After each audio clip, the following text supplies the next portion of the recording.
नमस्कार। आज हम सुप्रीम कोर्ट के एक बहुत ही अहम फैसले पर बात करने वाले हैं। ये फैसला मंदिर के फंड्स यानी उसके धन की पवित्रता और उसके इस्तेमाल से जुड़ा हुआ है। ये एक ऐसा जजमेंट है जो आस्था, कानून और फाइनेंशियल मैनेजमेंट के बीच के रिश्ते को एक नई दिशा देता है। तो एक बहुत बड़ा सवाल उठता है कि वो पैसा जो भक्तों ने अपनी आस्था और श्रद्धा से भगवान को चढ़ाया है, क्या उसका इस्तेमाल किसी वित्तीय संकट में फंसी संस्था, मान लीजिए किसी बैंक, को बचाने के लिए किया जा सकता है? यही वो सवाल था जो इस पूरे मामले के केंद्र में था। और इस अहम सवाल पर सुप्रीम कोर्ट का जवाब एकदम साफ और दो टूक था, एक मजबूत नहीं। अदालत ने इस बात पर कोई शक नहीं छोड़ा कि मंदिर के धन का क्या हो सकता है और क्या बिल्कुल नहीं हो सकता। तो चलिए अब इस फैसले की गहराइयों में उतरते हैं और समझने की कोशिश करते हैं कि अदालत ने अपने इस ऐतिहासिक निर्णय में आखिर कहा क्या और इसके पीछे उनके तर्क क्या थे। तो ये पूरा मामला असल में दो केसेस से जुड़ा हुआ था और इन दोनों का जो मुख्य मुद्दा था वो ये था कि क्या मंदिर के फंड को किसी वित्तीय संकट से जूझ रहे कोऑपरेटिव बैंक में लगाया जा सकता है ताकि उसे डूबने से बचाया जा सके। अदालत ने अपने फैसले में एक बात बिल्कुल साफ कर दी कि मंदिर की जो संपत्ति है वो एक समर्पित धार्मिक संपत्ति है। अब इसका मतलब क्या हुआ? इसका मतलब ये है कि ये पैसा सिर्फ और सिर्फ धार्मिक कामों के लिए ही है। इसे किसी भी दूसरे काम में लगाना कानून और आस्था दोनों के खिलाफ है। अब इस फैसले की जो कानूनी बुनियाद है ना, वो बहुत ही दिलचस्प है। सुप्रीम कोर्ट का पूरा तर्क एक बेहद जरूरी कानूनी सिद्धांत पर टिका हुआ है और वो सिद्धांत है ज्यूरिस्टिक पर्सन का। देखिए, भारतीय कानून के हिसाब से किसी देवता को यानी भगवान को एक जीवित इंसान की तरह ही एक कानूनी इकाई माना जाता है। यानी कानून की नज़र में भगवान के भी अपने अधिकार होते हैं, अपने कर्तव्य होते हैं, ठीक वैसे ही जैसे किसी कंपनी या किसी संस्था के होते हैं।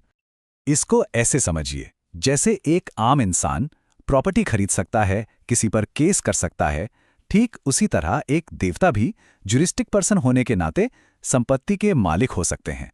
तो उनके नाम पर जो भी चढ़ावा आता है, जो भी धन आता है, वो कानूनी तौर पर उन्हीं का होता है। तो चलिए अब इस मामले के कानूनी पहलू से थोड़ा आगे बढ़कर देखते हैं, क्योंकि ये मामला सिर्फ कानून की किताबों का नहीं है। ये उन करोड़ों भक्तों की आस्था और विश्वास से भी जुड़ा है जो मंदिरों में अपना सब कुछ चढ़ा देते हैं। और सुप्रीम कोर्ट ने भी इस भावना को समझा और माना। अदालत ने अपने फैसले में साफ साफ कहा, यह धन भक्तों द्वारा आध्यात्मिक और धार्मिक उद्देश्यों के लिए दिया जाता है, न कि राज्य द्वारा संचालित वित्तीय स्थिरीकरण के लिए। मतलब बिल्कुल साफ है, दान के पीछे जो इरादा है, जो मंशा है, उसका सम्मान करना ही होगा। तो सवाल उठता है कि फिर इस पैसे का इस्तेमाल हो कहां सकता है?